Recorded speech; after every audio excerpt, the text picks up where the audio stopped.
mohon izin. Gimana? Ampun. Nah, Oke. Gimana perasaannya dengar suara-suara kayak gitu Bang Panda? Iya. Ampun. Kasih kita pegang mic dulu satu-satu dan mic-nya Iya. sebelum kita mulai rule of the game-nya jangan Kita cek. diturunkan. Iya, jaraknya Karena harus ini dekat ya. ya. Karena ini Karena kita UMKM ultra mikro ya. Iya, dan kita memang sengaja beli mikrofon yang murah karena biar ngedapatin sound vintage. Iya betul.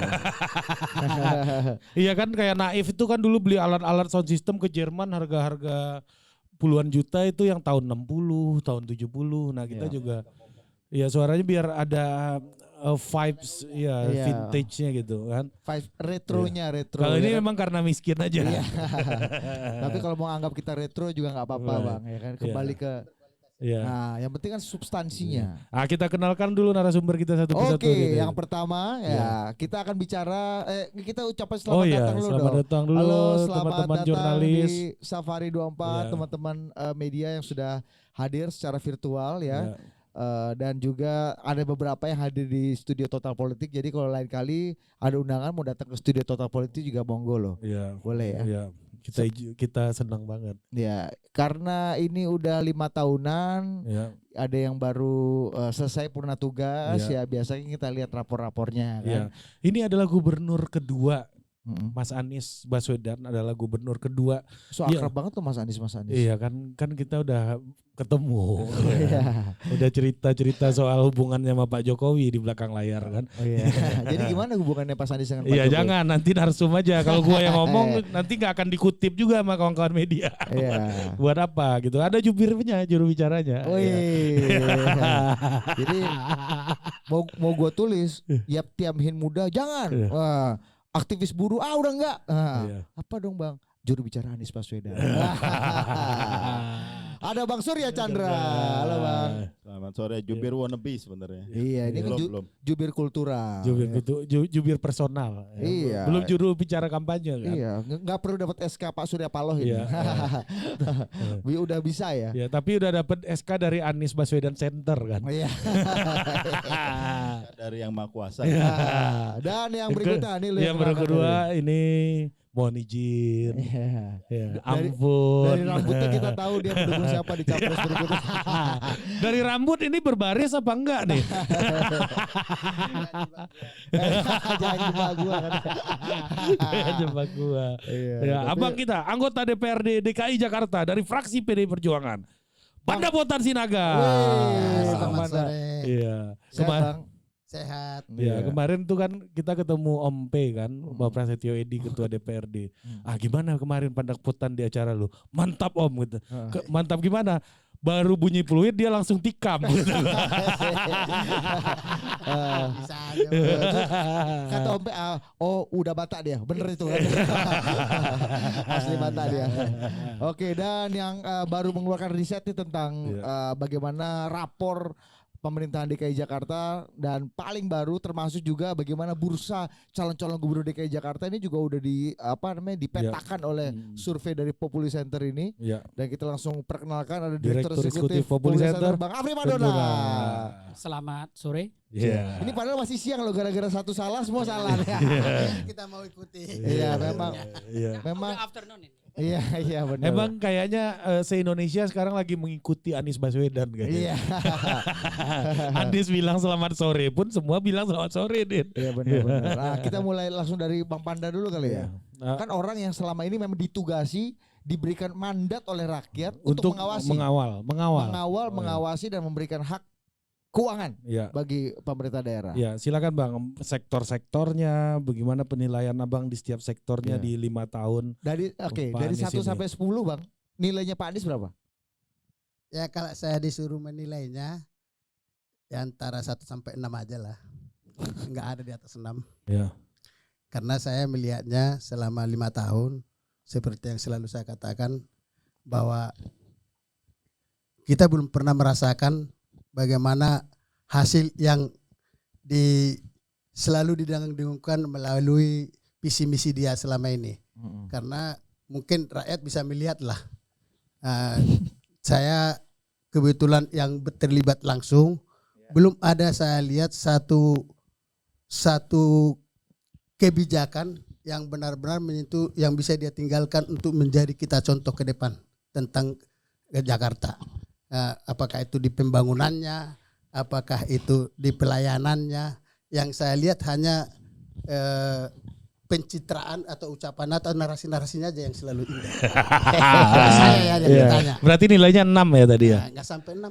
Nggak sampai 6. 6 aja. Oh, Bisa iya. iya berapa? 1 sampai 6 pun ada angkanya, Bang. Angka merah lah. Iya. Oh, berarti 5 lah kalau dulu aku waktu di sekolah. Kalau nggak dapat angka 6 berarti merah. Iya, berarti di bawah 6. Di bawah 6 lah. Iya, nggak lulus lah itu. Kalau menurut saya. Iya. Kan saya, pendapat saya. iya memang Karena pendapat saya Abang. ikut melihatnya gitu. Iya, karena kita ngundang abang ya pendapat abang pasti. Angka merah lah. Iya, Belum masa tentu Abang juga mewakili pendapat Ibu Mega juga. Iya. Belum Pendapat tentu Abang. pendapat Om P juga abang wakili kan. Ya kan saya mau melihat secara umum. Ya. Nah, sektor-sektor apa yang menurut abang, ya kalau katakan rata-ratanya di bawah 6, yang paling membuat rata-ratanya ini turun gitu. Jadi persoalan Jakarta ini kan sebenarnya hanya 3. Menurut saya hanya 3. Persoalan sampah, persoalan banjir, sampai persoalan macet. Kurasa kalau ketiga ini bisa dijalankan dengan benar, segala persoalan yang terhadap Jakarta mungkin bisa teratasi. Karena semua 3 elemen ini adalah mempengaruhi tentang kehidupan Jakarta. Nah itu. Jadi perlu kita lihat seperti yang saya katakan, karena kebetulan saya 5 tahun ikut mengawasi beliau, saya melihat secara mata langsung tidak ada ketiga hal itu yang bisa diatasi. Coba tidak satu pernah. dulu, sampah berapa? Sampah itu kita kan sebenarnya udah darurat sampah. Ya. Dari sejak tahun 2020 waktu saya masih sekretaris Komisi D, karena saya udah melihat Bantar Gebang itu persoalan sampah udah benar-benar tahun 2022 ini udah menjadi darurat sampah. Tapi sampai sekarang solusi untuk mengatasi sampahnya nggak pernah terrealisasi dengan cepat. Itu sampah. Macet. Berapa skornya skor? Sampah. Skornya mungkin 4 lah ya. 4, sampah 4. Kalau Abang bilang udah menumpuk dan udah berakumulasi, kan berarti ini akumulasi dari kepemimpinan sebelumnya dong. Justru itu kan setelah dia ada di sini kan cari solusinya.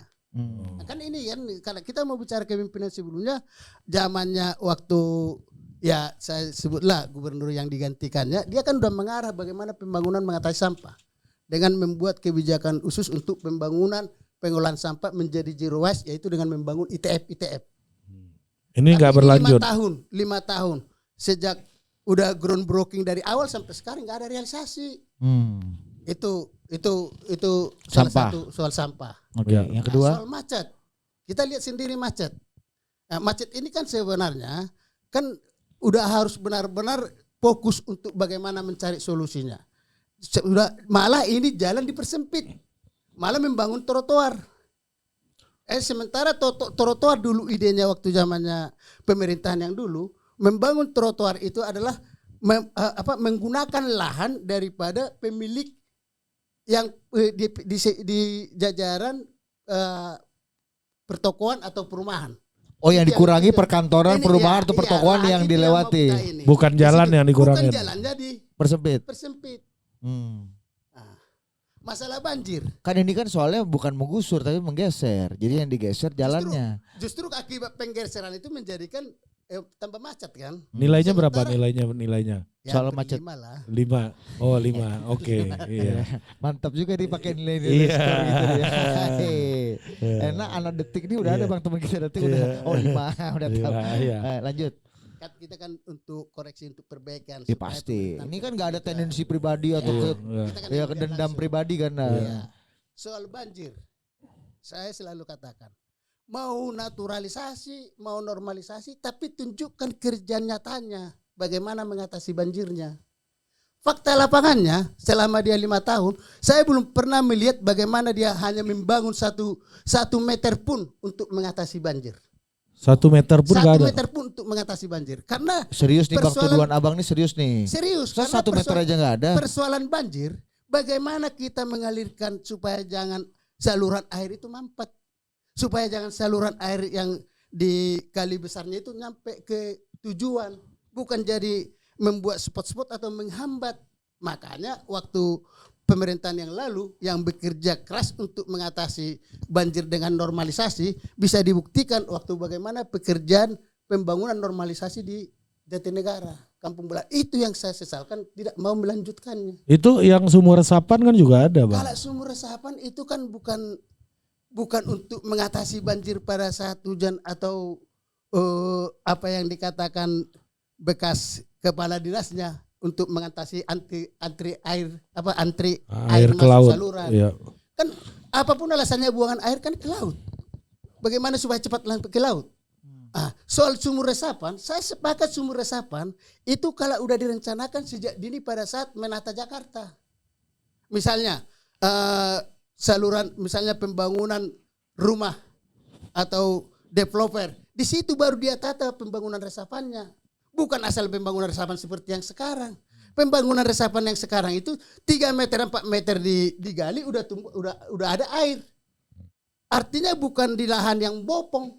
Sebenarnya kan sumur resapan itu adalah dibangun di tempat, makanya ada penelitiannya di mana layak dibangun resapannya yang udah tanahnya turun yang dikatakan yang kita takuti selama ini. Jadi di situ harus dibangunnya, bukan jadi di tempat yang jalan yang seperti sekarang ini. Akhirnya merusak jalur-jalur jalan atau saluran-saluran yang tidak mempercepat nyampe ke lautnya. Itu. Jadi tadi 1 sampah, kedua kemacetan. Banjir berapa nilainya?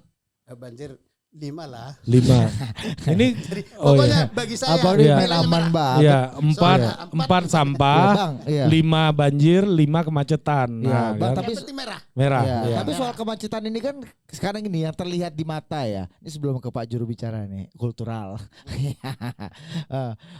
Gue lupa mau ngomong apa nih. Oh iya, kan secara kasat mata terkait dengan kemacetan. Tadi Abang mengkritisi badan jalan yang diambil untuk trotoar. Tapi kan yang kita lihat secara kasat mata misalnya ada bus Transjakarta yang udah terintegrasi. Misalnya Jaklingko segala macam gitu ya. Jadi integrasi angkutan umum tuh jadi terasa gitu. Itu yang pertama. Saya sepakat Itu kalau gimana, soal itu. Tapi maksud saya sarana untuk jalurnya itu yang malah dipercaya. Kalau soal bangunan untuk bagaimana mensosialisasikan supaya mengatasi macet, saya sangat sepakat bagaimana mengintegrasikan LRT, mengintegrasikan MRT, mengintegrasikan Transjakarta. Nah, kalau itu nilai berapa, Bang? Persoalannya itu bukan didorong untuk pembangunan sarana dan prasarananya. Seharusnya seperti yang di debat kita waktu kita diskusi dengan Ucok masalah LRT. Saya sangat ingat benar itu.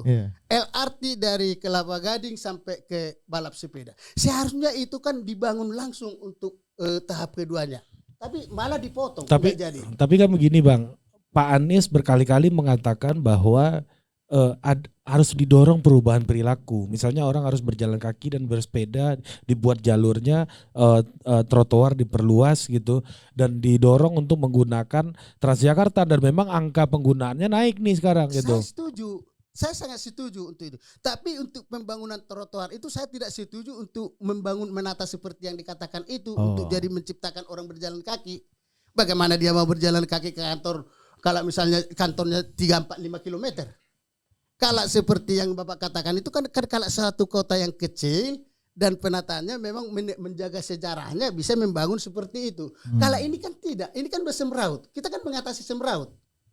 Jadi artinya kalau misalnya integrasi, saya sangat sepakat, saya sangat dukung. Sehingga pada saat itu saya bilang kenapa enggak dibangun jalur LRT-nya juga sebagai angkutan massal supaya orang yang dari Kelapa Gading itu mau meninggalkan dari menaik angkutan massal, meninggalkan supaya terlalu panjang. Tapi kalau hanya dari balap sepeda sampai Kelapa Gading kan tidak efektif. Jadi sementara untuk membangun LRT itu kan paling efektif dan paling cepat bisa dilaksanakan kalau di atas jalur jalan. Itu. Jadi saya sangat setuju mendorong pembangunan LRT dan MRT sebanyak-banyak karena kita udah tertinggal dari negara-negara lain. Sementara kemacetan kita kan sangat semeraut. Intinya 3 problem tadi, Ria. Sampah, macet, dan banjir. Dan 3-tiganya nilainya merah. Di bawah 6. Iya, di bawah 6 merah kan. Iya. Merah ya, Bang ya. Iya kan? Merah berarti PDI dong. Iya. Karena saya orang merah. Berarti cocok sama Abang dong kalau saya. Iya, oke. Kita ke Pak Mikrofon jangan dimatiin ya Bang. Nah, dia berdampak sistemik nih Bang. ya, Abang mati satu, mati semua kita nih. sistemik dan masif. Kita ke mana dulu nih? Ke Pak Pak juru Jubir bicara ya? dulu Ya. ya, jabatan Jadi- baru nih. Iya mantap juga Bang. Jadi pertanyaan pertama sebelum ke mengenai rapornya tadi udah dibelejeti oleh anggota DPRD yang terhormat ini kan Bang Surya. Anda ini partai udah baru itu masih lama Bang. Iya. Coba kasih dulu nih update terkini dari Surya Chandra. Orang agak kaget juga. Gimana Bang? Yang jelas saya belum ke partai manapun sekarang. Oh. Saya mau bantuin Pak Anies sampai tuntas. Iya, sampai tuntas. Mantap. Oke, jadi berarti udah meninggalkan partai yang lama juga ya Bang ya? Udah. Udah. Nah, Belum masuk partai yang baru? Belum. Tawaran-tawaran gimana Bang? Ya ada beberapa saya hargai dan kita sempat ketemuan juga. Tapi sementara belum deh. Sampai fix dulu nih. Pak Anies bisa nyapres nggak? Kalau Pak Anies bisa nyapres, ya Pak Anies jadi prioritas dan partai-partai yang bisa mendukung dia. Kalau Pak Anies nggak bisa nyapres, ya lain lagi kali ya ceritanya, nanti kita lihat. Oke Bang. Oke. Nah ini Dan Bang Surya kalaupun mau masuk partai harus partai yang mendukung Pak Anies ya? Iya. Iya dong. Iya. Jangan pasti nggak masuk partainya Bang Panda ini. Iya. Iya. Oke. Belum. Nah, Bang Panda udah pakai atribut capres bos. Apa? Rambut. Jangan lu jebak gua kan. Ini kan rambut bawaan bos. Oh, iya. Kalau kita telusuri Bang Panda dulu ya. Bang Panda dulu yang udah rambut putih Iya. dibanding Pak Capres Iya, kan. Mbak. Waktu Pak Capres masih agak hitam, beliau udah putih bos. Iya. Jadi kita yang diikuti. Iya, Abang ini betul. trendsetter. Bang ini belum ada nomor urut udah pakai atribut capres saja kan. Nah, gimana Bang? Maju, Ini maju. dinilai rapor merah nih gitu oleh Di bawah 6. di bawah 6. Nah, ini dari perjalanan ini 5 tahun di DKI ini apa yang menurut Bang Surya yang bisa jadi pegangan Pak Anies untuk meloncat ke step karir politik selanjutnya itu sebagai calon presiden nih sekarang gitu. Nah, sementara 5 tahun di Jakarta dianggap punya rapor merah nih. Kalau misalnya tidak setuju ya silakan dibantah aja Iya. Bang. Dan itu 3 sektor yang Iya. esensial ya. Iya. Banjir, macet dan sampah. Ya. Silakan Bang. Tadi kata Bang Panda kan nilai maksimum dia 6. Kalau Bang Panda ini jadi gubernur, nilai maksimumnya 10, mungkin dia dapat 16 kali. Kenapa? Karena analisanya sama-sama nggak realistis itu. Jadi saya kira nggak seburuk itu ya, bahwa ada catatan terkait banjir, terkait macet, segala macam. Siapapun gubernur DKI akan menghadapi masalah itu dan tidak akan tuntas dalam periode dia berkuasa. Nah, tapi yang bisa kita nilai adalah ke arah mana nih kebijakan yang disiapkan. Dan Pak Anies ini sejak 5 tahun, sejak pertama sampai terakhir 5 tahun itu, fokusnya adalah membangun yang disebut Transit Oriented Development, TOD. Itu konsep yang dipakai di kota-kota besar seperti Sejong, yang ibu kota Korea Selatan yang sekarang ini, juga di Bangkok. Bangkok itu dulu sama macetnya dengan kita tahun 90-an, tapi sekarang udah jauh lebih baik.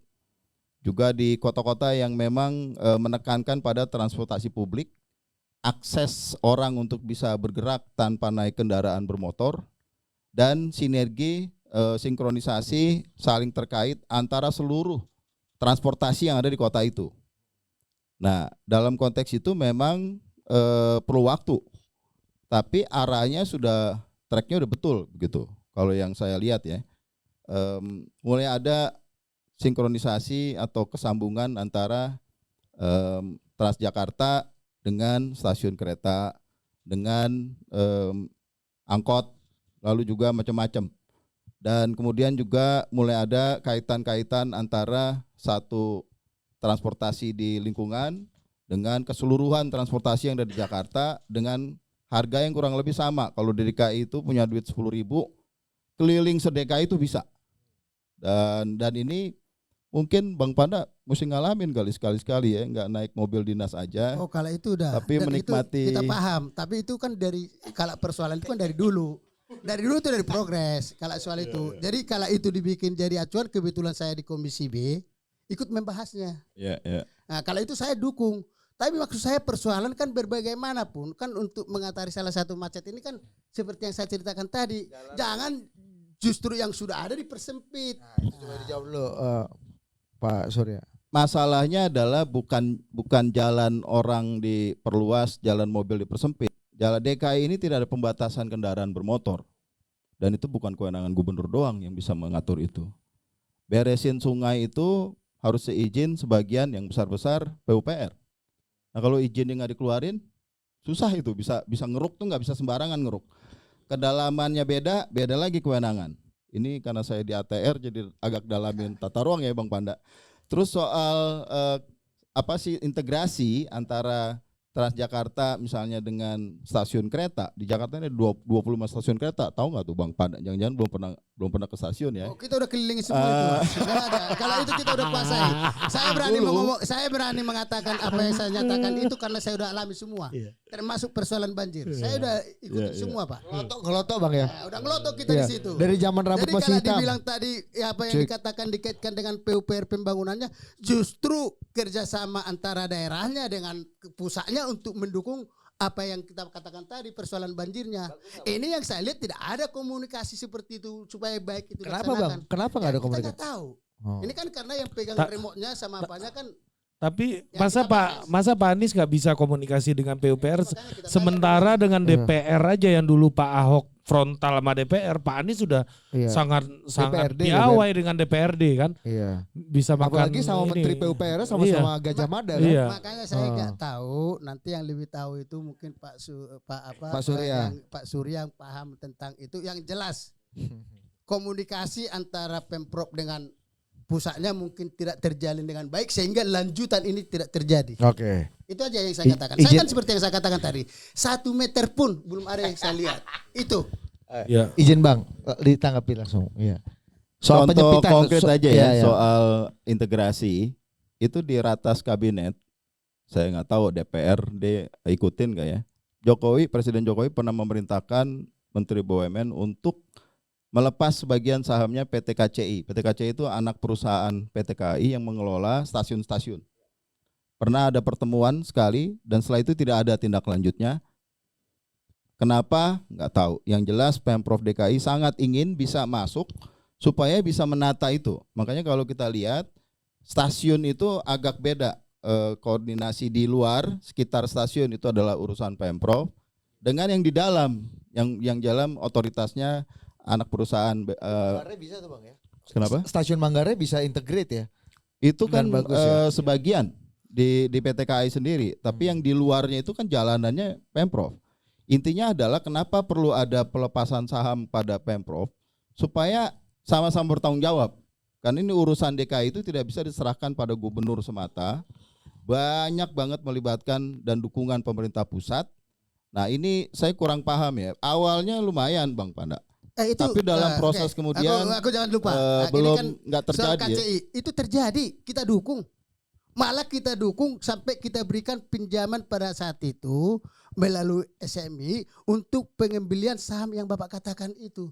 Tapi di pelaksanaan prosesnya Anies seharusnya kan harus menjalankan. Tapi di pelaksanaan selanjutnya kenapa nggak terjadi? Ya kita tanya Anies. Pernah tanya BUMN, Bang? Apanya? Kenapa nggak diterusin oleh Kementerian BUMN? Makanya kita tanya Anies kenapa nggak diterusin? Yang jelas DPRD mendukung waktu itu sehingga kita berikan dulu periode waktu pemberian dana PEN untuk pembelian saham KCI di lewat PMD lewat MRT. Artinya kita juga mendukung. Tapi proses pelaksanaan teknisnya kan bukan DPRD. Kita udah dukung. Pernah manggil Kementerian BUMN nggak Bang? Oh kita DPRD. kan lewat Tanya MRT. kenapa belum? MRT kita yang ini. Karena yang bisa kita Tapi awasi belum kan pernah MRT. ya maksudnya? Karena gini Pak Ketua, mungkin Pak biar saya bilang Pak Ketua dulu. Kita ini kan kita kan BUMD yang membawa yang mungkin Bapak juga paham atau tidak paham yang ditugaskan ke sana pada saat itu MRT dan kita udah dukung pemberian PMD-nya. Tapi fakta lapangannya teknisnya itu suntik bukan- juga ya udah- dari udah- DKI ya. Berarti udah kita dukung. berarti ada yang menghalang-halangi kebijakannya itu Pak siapa? Anies dong Itu. mungkin. Ya. Siapa Pak? Nah, gimana menurut Mas Yang Surya? jelas DPRD udah mendukung. Iya. Jadi jangan dianggap DPRD enggak, walaupun kita dari fraksi merah kita mendukung Pak kalau untuk demi yang terbaik untuk Jakarta. Iya. Fraksi merah. Kok pakai walaupun? Silakan Bang, lanjut Bang. Iya. Ya intinya memang nggak mudah ya jadi gubernur DKI. Akhirnya pilihannya ya melakukan yang memang paling bisa dia lakukan aja dalam ruang lingkup yang sangat terbatas. Dan faktanya kan 82,3% ya, Mas ya. Itu rakyat Jakarta puas dengan kerjaannya Anies Baswedan di tengah segala macam ya dari awal sampai akhir itu kan dikritik terus ya, nggak pernah lewat sehari yang nggak ada kritiknya. Kritiknya itu bisa benar, bisa sebagian fitnah juga, ada yang memang benar, ada apa sopan, ada yang nyinyir doang gitu ya. Seperti sebagian teman-temannya dirimu kan. Kalau Bang Panda ini Teman sopan apa substantif apa nyinyir nih Bang? Ini substantif. Nilainya 16 tadi. Kalau nilai 10. 16 Bang. Nah, tapi yang saya kira menarik ya, kalau bicara tadi ditanya kalau kansnya dengan presiden gimana kira-kira Pak Anies ini? Ada dua kepala daerah atau pemimpin kita, politik kita yang dari awal sampai akhir dia berkuasa digebukin saban hari. Satu itu Jokowi, satu itu Anies Baswedan. Jadi dengan modal seperti itu dia digebukin dan masih bisa perform, masih bisa kinerjanya 80% lebih. Kalau pakai Pareto maksimum ini udah lolos Bang Panda. Walaupun DPR nggak ngelihat, DPRD nggak ngelihat, tapi masyarakat Jakarta ini merasakan itu. Nilainya saya kira objektif ya. Dan dari situ udah lulus karena Paretonya udah lewat 80% menyatakan dia berhasil gitu. Ada catatan-catatan 12 kalau nggak salah dari 29 ya program yang memang belum tuntas. Itu pun artinya nilainya di bawah 60% ya. Nanti Pak bisa ceritakan. Berarti yang ribut-ribut nih 18% itu aja tuh. Saya bingung siapa yang ribut sebenarnya. Jadi kita yang jelas kita perlu lebih kreatif, lebih kritis ya melihat situasi, memahaminya lebih dalam, tidak judging by the book gitu loh. Jadi ngelihatnya lebih dalam. Lebih Karena substantif kalau ya. makin didalamin, makin kelihatan faktanya, saya kira kita punya salah satu kandidat capres ya yang mudah-mudahan bisa mencalonkan diri karena belum sampai sekarang kan belum cukup 20% lebih suaranya yang pendukung di DPR. Itu salah satu memang yang terbukti bagi saya bekerja dengan baik, hasilnya baik dan rakyatnya terima gitu loh. Itu saya kira satu message yang penting banget dan mudah-mudahan nanti capres yang lain juga bisa melakukan ini. Hasilnya apa kerja dia di lapangan? Masyarakatnya dia seperti apa menilai? Itu kan skop kecil karena DKI ini dibilang kecil juga enggak banget ya. Karena misalnya anggarannya APBD itu 80 T. Bro. Kami dulu di ATR BPN cuma 8,5 T loh. Saya Indonesia. Ini 80 T cuma ngurusin satu provinsi. Jadi kebayang kompleksitas, kepadatan gitu ya. Juga problem yang tereskalasi sangat besar. Jadi modal penting Pak Anies saya kira kelihatan dan dia buktikan begitu. Oke. Nah, untuk hal-hal lain yang lebih sektoral tadi seperti kata Bang Panda gitu Bang, misalnya soal sumur resapan yang kita lihat nggak banyak berguna kata Bang Panda. Ya. Kemudian normalisasi itu tidak ada 1 meter pun katanya yang dikerjakan soal banjir ya Sama kan? sumur resapan tuh sampai mobil ketua DPP PSI aja kena itu kan. Waktu itu Isyana. Oh gitu. Mbak Isyana kena ya? Iya, kena mobilnya di sumur resapan itu waktu itu, Bang. Iya. Gitu. Baru tahu gua. Iya, lu gak baca media sih lu. Enggak baca. Pertanyaan apa? Itu tadi ditanggapi yang lebih sektoral tadi Bang. Kan kalau based on penelitiannya apa namanya Bang Afri kan 82% approval rating memang tinggi, Ya, tapi kan sektoral. Banjir 1 meter ya, pun. 1 meter pun tidak dikerjakan. Itu jalan dipersempit ya Bang ya. Coba di sampah tuh yang namanya krisis gitu. 3 sektor tadi gimana Bang? pimpinan ya atau kepala daerah bahkan juga anggota dewan. Kalau mau dicari salahnya mah ada aja. Ada aja dan masalahnya Tapi sorry, apakah kita bukan mau cari kesalahan Pak. Itu kan bagian dari pengawasan kita. Kita mengawasi. Jadi kalau dibilang kita cari kesalahan tidak Pak. Kita tidak cari kesalahan. Boleh dibuktikan, diberikan sama saya. Kalau misalnya aku bangun normalisasi 1 meter di kali ini. Coba dibuktikan. Saya nggak cari kesalahan, Pak. Nggak ada guna kita cari kesalahan. Kita memang mengawasi. Dan itu yang selalu kita indikan. Ya silakan ditanggapin Bang. Tapi nilai yang objektifnya ya, angkanya itu TGPP bisa diminta, bisa diundang ke sini. Dari 2013, 2020, 2021 itu terjadi perbaikan. Orang yang terdampak banjir itu menurun signifikan di DKI. Masalahnya itu mau dilihat nggak itu? Atau sudah punya prasangka dulu? Pokoknya asal kalau Anies yang bikin biar kata benar salah. Atau yang sebagian pendukungnya, pokoknya apa Pak Anies bikin walaupun salah benar. Itu kan sama-sama nggak benar gitu loh. Dan barangkali kesempatannya Bang Panda ya kalau memang mau gitu. Karena DPRD itu bisa ngapain aja deh kayak. Gajinya lebih gede daripada Wamen nih by the way. Dulu ya. Kita 6 juta Pak, cuma 6 juta gaji kita. Ini janganlah gitu. Iya. Dan ya tinggal saya kira niat aja dan modalnya ada, bahannya ada, apakah mampu secara objektif. Cuman memang yang kelihatan banget di DKI itu saya berteori nih, mudah-mudahan tidak akurat banget ya. Seperti ada apa ya? Kalau dia orangnya didukung oleh pemerintah pusat, kalau bukan orangnya nggak didukung.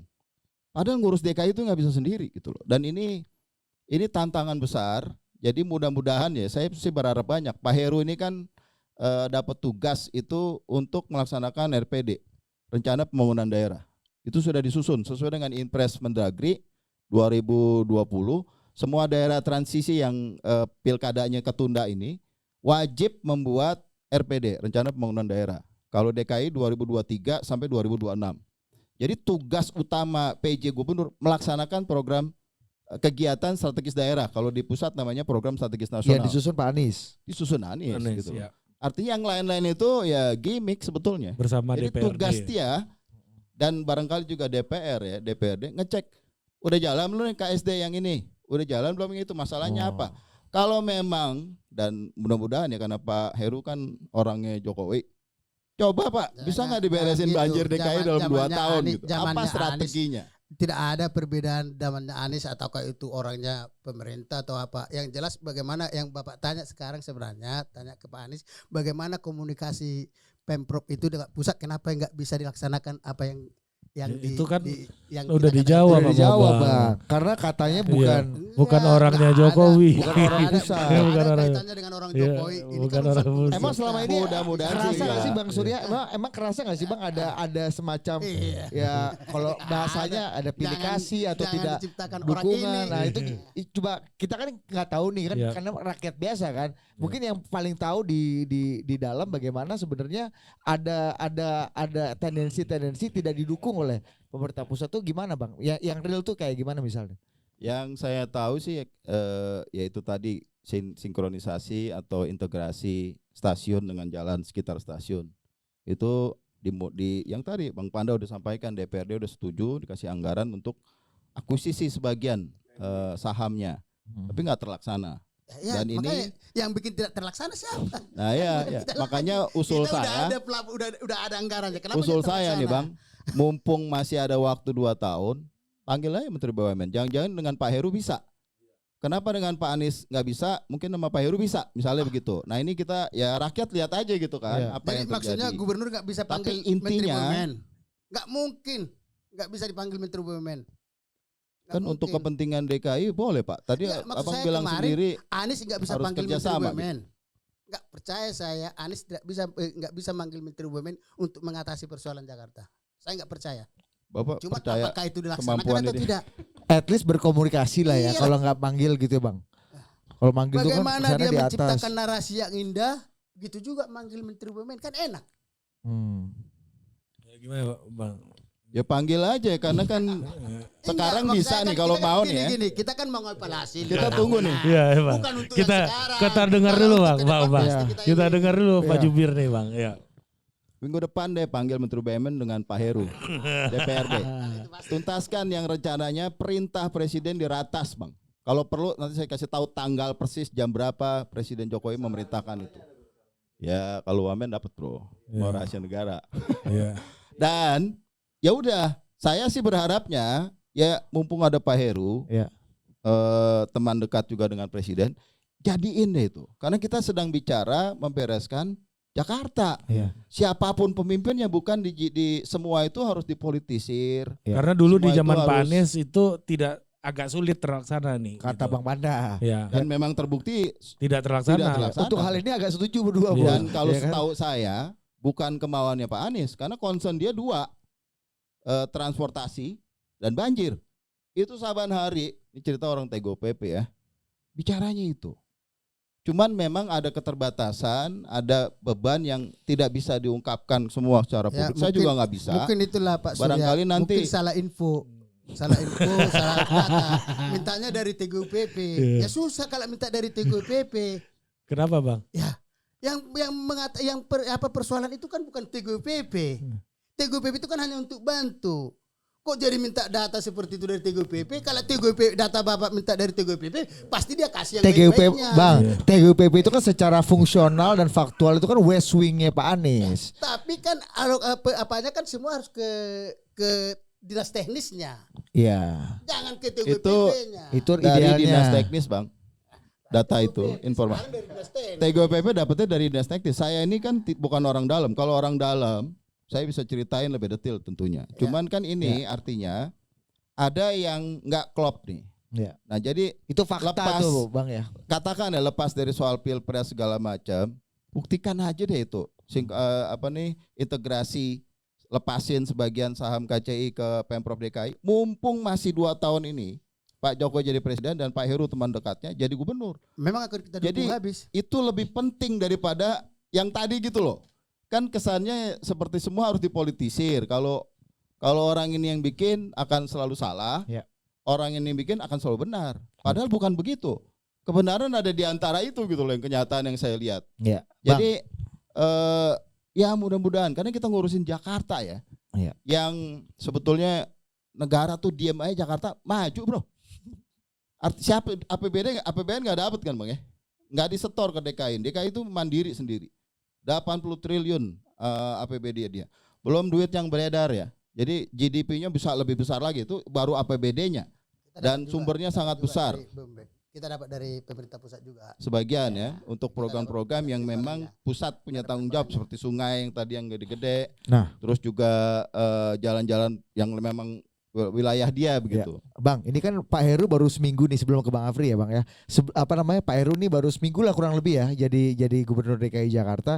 Ada 2 hal yang secara mencolok mata itu kesannya publik mendapatkan kesan ini langsung menjadi antitesanya dari Pak Anies gitu. Yang pertama ruang pengaduan di Balai Kota, di pendopo Balai Kota itu dibuka lagi.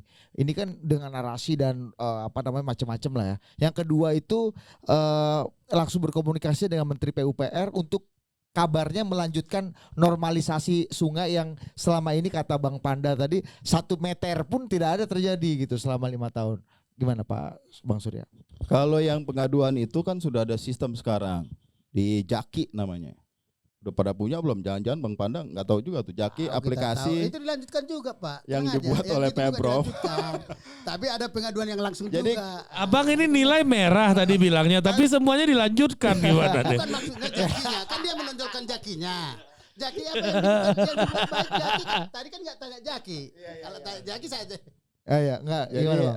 Soal pengaduan dulu. itu dulu kan ada Q. Clue kan. Pak Ahok ya. Ahok, zaman Ahok dan mungkin awal Pak Jokowi ya. Terus dia nggak dipakai sama Pak Anies. Bedanya dengan Jaki apa? Clue itu swasta loh.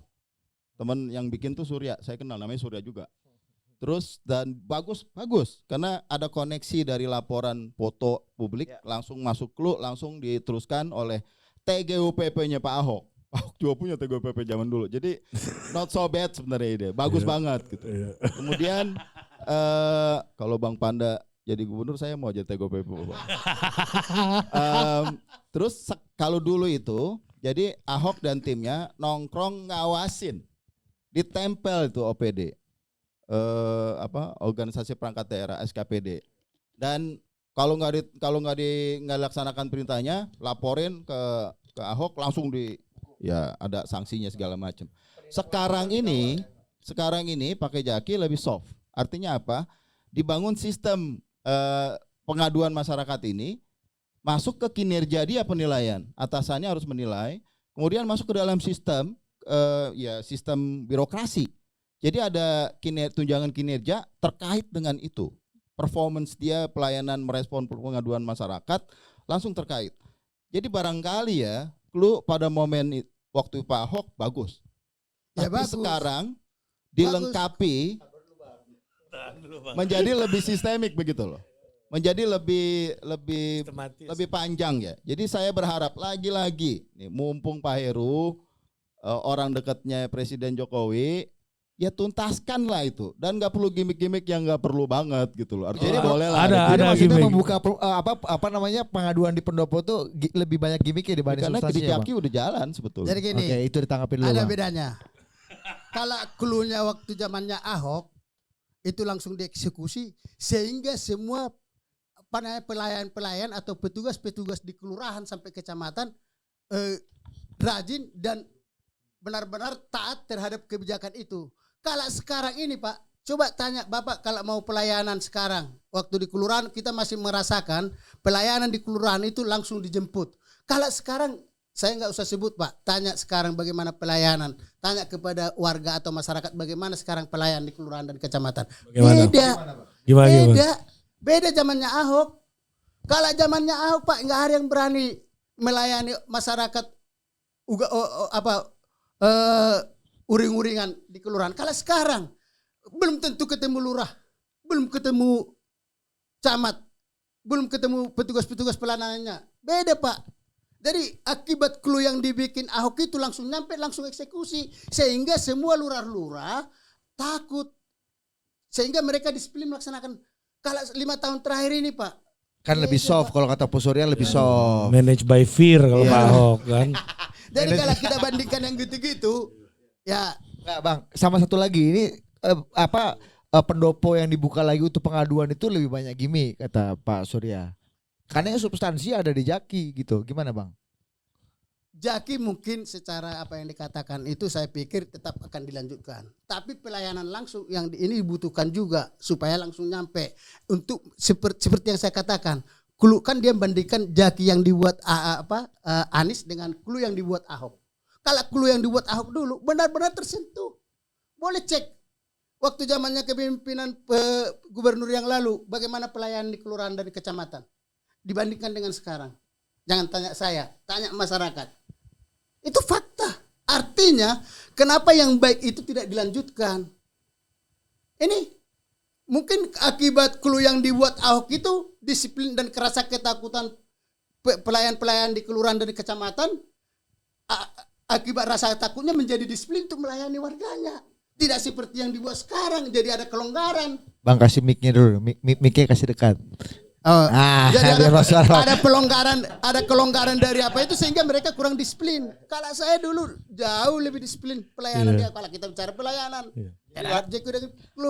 makanya kenapa pendopo itu dibuka itu karena ada harus ada ini Bang ya. Ya boleh dibilang gimmick-gimmick untuk mempercepat lagi ada pelayanan. terapi supaya kembali lurah-lurah itu kembali bagaimana zamannya Ahok untuk melayani warganya. Ya, tapi tugas DPRD kan ngawasin RPD, bukan ngawasin gimmick Bang. Artinya gimmick itu tergantung pimpinan ya. Kalau saya nggak nolak ide untuk menghidupkan itu lagi, baik-baik saja. Tapi bukan itu tugas utamanya PJ Gubernur. Menurut Inpres Mendagri ya, Mendagri Pak Tito nih yang tanda tangan surat. Dia melaksanakan rencana pembangunan daerah yang sudah disusun oleh gubernur sebelumnya. Seluruh daerah yang transisi sampai 2022 tugasnya itu. Bahkan gubernur terpilih nanti pun melaksanakan itu karena sampai 2026. Jadi kalau misalnya normalisasi sungai tidak ada dalam RPD itu ada dong. Normalisasi tetap ada Bang ya? Pembangunan daerah itu yang strategis di daerah. Ada semua yang penting, semua yang sudah dilaksanakan. Nah, selama ini normalisasinya Pak Anies tuh kalau kata Bang Panda tadi katanya 1 meter pun nggak ada.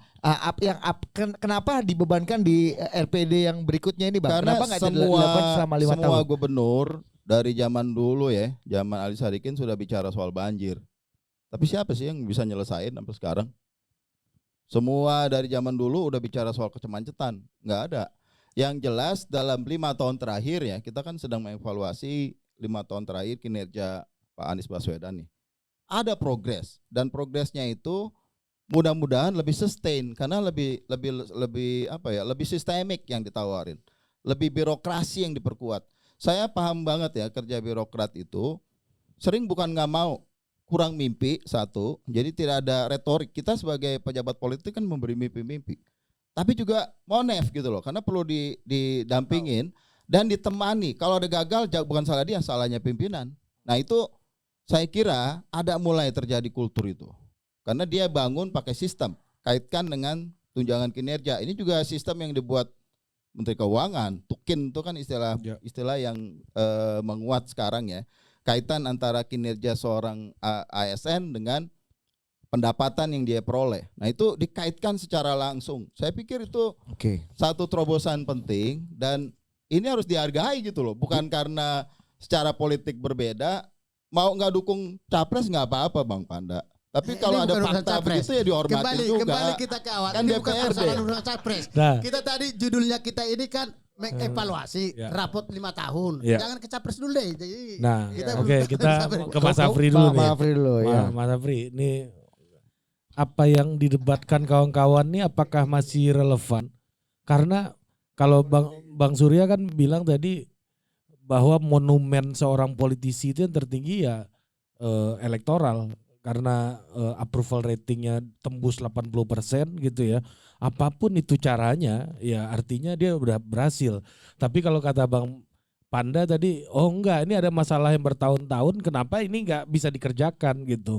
Nah sebenarnya di dalam konteks hari ini dan juga terkait dengan Pak Anies yang ingin meloncat ke level selanjutnya, mana yang jauh lebih penting nih antara dua ini?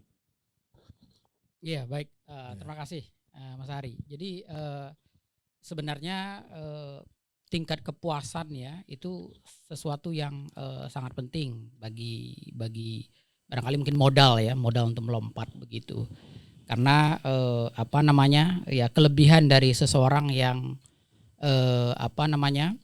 yang mereka diberi kesempatan untuk melakukan sesuatu untuk publik begitu ya, mengisi jabatan publik. Entah itu sebagai gubernur, sebagai menteri atau sebagai apalah gitu ya, kepala negara dan sebagainya gitu. Maka sebenarnya dia punya kesempatan untuk memperlihatkan kinerjanya kepada publik.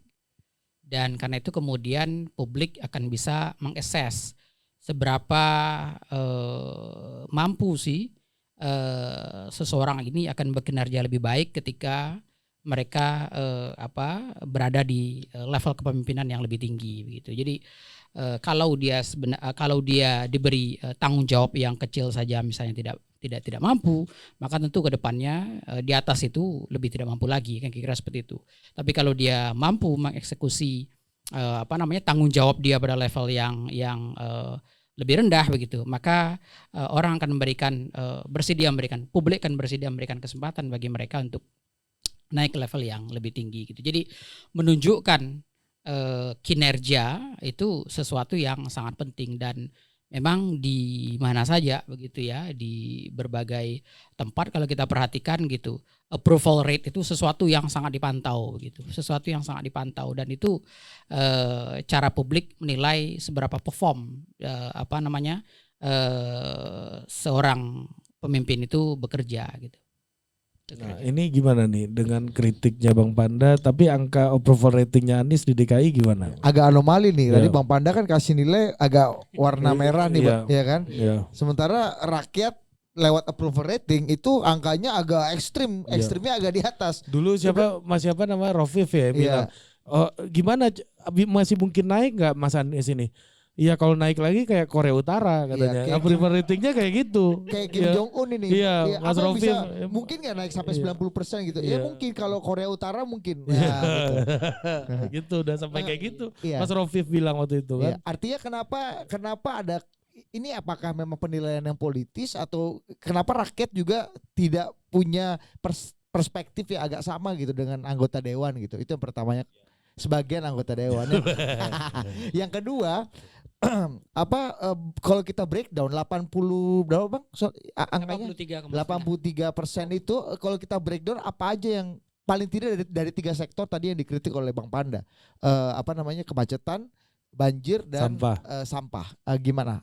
Iya, secara umum sebenarnya di antara 3 itu yang paling rendah memang banjir ya. Jadi kemacetan kita waktu itu menanyakan lebih ke evaluasi publik mengenai Jaklingko dan kemudian LRT dan itu rata-rata 70% tingkat kepuasan begitu.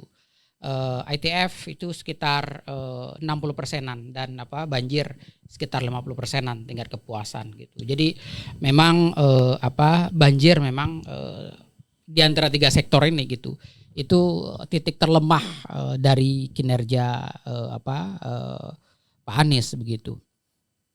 Nah tadi tetapi secara umum overall kalau kita kan kita sudah rilis media juga ya hasil kita dan dari 27 program yang kita evaluasi gitu itu 15 itu menunjukkan kinerja yang cukup di atas 60% masyarakat puas begitu. Dan 12 program lainnya di bawah itu gitu.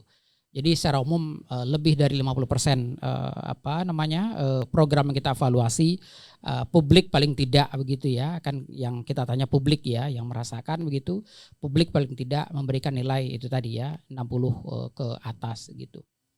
Nah, tadi pertanyaan cukup menarik tadi kenapa kok publik berbeda dengan elit begitu.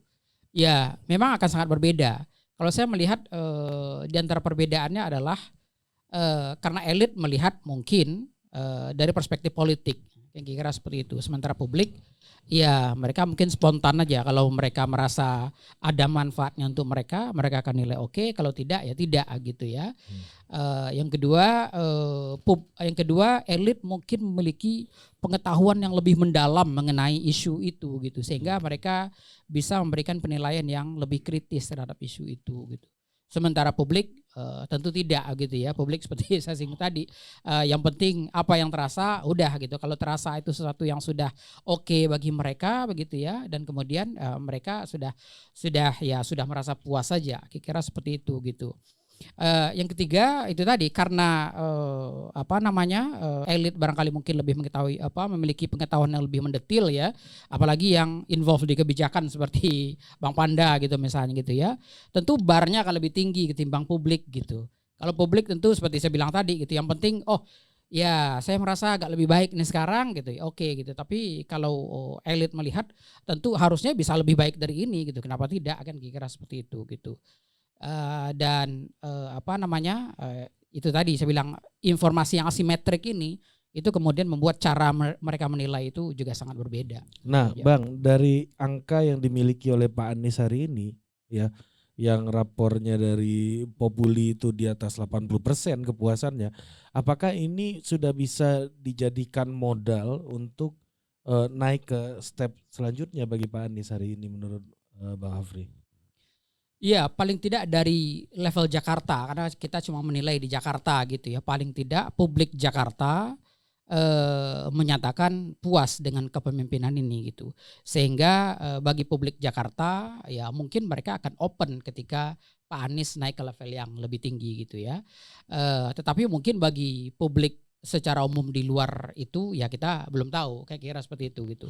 Tetapi paling tidak untuk ukuran Jakarta, ya kalau kita tanya dan kebetulan kita juga menanyakan elektabilitas gitu, ya memang mereka elektabilitas tertinggi untuk calon presiden pilihan mereka ya Pak Anies, dan itu ya di semua semua yang ada nama Pak Anies ya dia paling tinggi, itu diakui di Jakarta. Oke, Bang Afri, kalau kita nih kalau udah masuk elektabilitasnya sekalian aja gitu kan. Ini kalau kita bertolak dengan Pak Jokowi ini kan step, kalau kata Bang Surya ada 2 kepala daerah yang dihujani kritik setiap hari dan kemudian salah satunya punya karir yang cemerlang di politik gitu kan sampai level tertinggi presiden. Kalau Bang Surya harapannya dua-duanya punya. Iya, at karir least satu cemerlang, udah gitu. terbukti kata Bang Surya. Yang satu becoming. Berharap begitu. Nah, artinya kan kalau melihat seperti ini berarti kan yang bisa kita jadi gambaran adalah titik tolak Pak Jokowi ketika di DKI untuk menuju ke level yang berikutnya. Gimana Mas Afri membandingkan dua sosok ini sebagai gubernur ya? Kan ini titik tolaknya dua-duanya DKI. di DKI. Iya. Iya, betul. Ya memang kelebihan ya menjadi gubernur di DKI itu adalah ya dia akan mendapat sorotan lebih besar gitu kan. Yang kira orang sering mengatakan bahwa Jakarta itu Indonesia mininya gitu. Jadi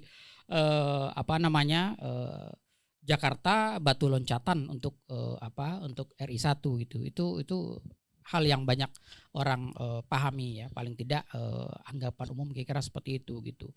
Nah karena itu kemudian ya kelebihannya adalah itu tadi mereka akan sering muncul ke depan publik gitu ya, melalui media, melalui apapun lah gitu. Mereka akan muncul karena itu kemudian, dan apalagi kemudian karena mereka yang paling tersorot oleh katakanlah yang paling di highlight gitu ya, yang paling kena lampu sorot gitu, sehingga mereka lah yang paling terang dibandingkan yang lain kan kira-kira seperti itu gitu. Nah mereka akan banyak dihujat, mereka akan banyak akan banyak dikritik, dan mereka akan banyak dipuji juga gitu. Tetapi apapun itu gitu, publik akan selalu mengingat mereka akibatnya begitu. Mereka akan muncul di benak publik gitu. Itu sebabnya kenapa ya itu tadi gitu ya. Kalau ditanya top of mind gitu yang keluar ya nama-nama itu gitu karena ya itu tadi entah itu mereka dihujat atau tidak, yang penting nama mereka disebut ya muncullah di kepala publik gitu. Iya, artinya Pak Anies sudah cukup gagah atau belum dengan portofolionya di DKI seperti dulu Pak Jokowi gagah betul gitu ya. Bicara Indonesia ke depan dengan portofolio Solo dan DKI. Nah gitu. ini satu lagi Bang. Jadi apakah Pak Anies udah dianggap berhasil ya dari data itu untuk membuat pendukung-pendukung lawan politiknya yang dulu itu menyeberang untuk mendukungnya. Kan kita tahu kemenangan Pak Anies dulu 58% di Pilkada. Nah tapi sekarang kepuasannya bisa tembus 80%, yang mana mungkin kalau dilihat elektabilitas mungkin tembus 60% mungkin ya hari ini dengan situasi nggak ada lawan gitu ya. Nah kira-kira ini bisa menjelaskan nggak kalau lawan-lawan politik, pendukung lawan politiknya dulu itu udah mulai untuk swing gitu, mulai untuk melompat untuk memberikan penilaian yang positif terhadap pembangunan yang dilakukan oleh Pak Anies dalam 5 tahun belakangan ini, Bang. At least orang di sebelah saya udah satu. Iya, yang ini kemarin agak ngaku. contohnya. Ini udah jadi portofolio tersendiri. Ya kemarin ngaku juga Pak Surya kan. Pak Surya agak curhat juga kemarin kan. Dulu waktu gua dukung Ahok dibilang partai penista agama. Sekarang kita dukung Anies dibilang partai kadrun ya kan. Susah juga kan. Pak Surya Paloh juga udah loncat gitu kan. Iya betul. Ya, silakan, Bang. Iya, yang pertama ya apa kita sebut dengan dengan berhasil begitu ya. Dan kemudian siapa yang menilai berhasil gitu. Nah, kalau kata berhasil itu kita operasionalkan dengan tingkat kepuasan gitu. Maka dengan tingkat kepuasan yang 80% gitu ya, yang kalau dengan hitungan margin of error 4% berarti paling tidak sekitar 79% gitu. Itu angka jumlah persentase yang puas cukup tinggi gitu ya. Meskipun kita menghitungnya dari skala 1 sampai 10 dan yang memberikan skor 6 sampai 10 itu yang kemudian berjumlah sekitar 83% itu gitu. Jadi dengan variasi mulai dari tingkat kepuasan yang relatif rendah tapi tetap puas gitu, sampai mereka yang sangat puas gitu, itu paling tidak itu tadi antara 79 sampai 87% itu gitu.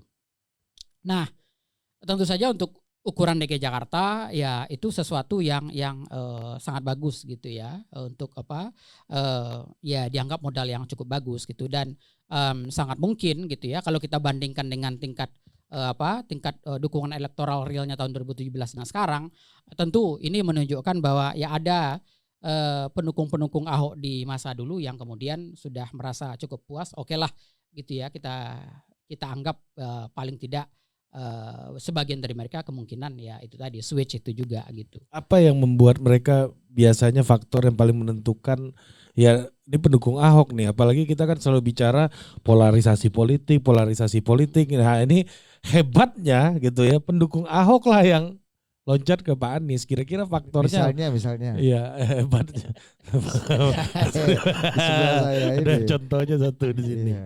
Iya, silakan. Iya, jadi di mana saja apa yang saya coba lihat gitu ya, kepemimpinan itu secara umum dia punya norm sendiri gitu ya. Jadi seorang politisi ketika dia di bawah gitu ya, dia punya norm sendiri, mungkin dia sangat politikal, dia bisa memanfaatkan apapun gitu. Tapi ketika dia masuk ke dalam lingkaran policy making proses gitu, ya dia akan diikat oleh aturan main yang ada di dalam itu gitu. Dan itu memaksa dia untuk tidak bisa lagi menggunakan variabel identitas gitu ya. Yang harus dia lakukan adalah dia harus memikirkan bagaimana bisa berkompromi gitu. Jadi variabel kompromi gitu ya, itu sesuatu yang harus dia jalankan gitu. Sehingga meskipun mereka ekstrim gitu, ketika mereka masuk ke dunia policy making, mereka akan terbawa ke tengah gitu, akan moderat gitu. Dan ketika mereka terbawa ke tengah, ya kemudian orang-orang di bawah akan melihat, oh dia nggak seperti itu ternyata ya gitu ya, oke lah gitu. Jadi mereka akhirnya seperti itu. Plus ditambah dengan munculnya dukungan-dukungan politik dari kelompok yang selama ini di tengah gitu kan, seperti Nasdem dan sebagainya gitu. Jadi orang lebih melihat ya dia lama-kelamaan sudah tidak seperti yang dulu lagi, kira-kira seperti itu. Tidak seperti yang dulu lagi. Coba kasih dulu tanggapan.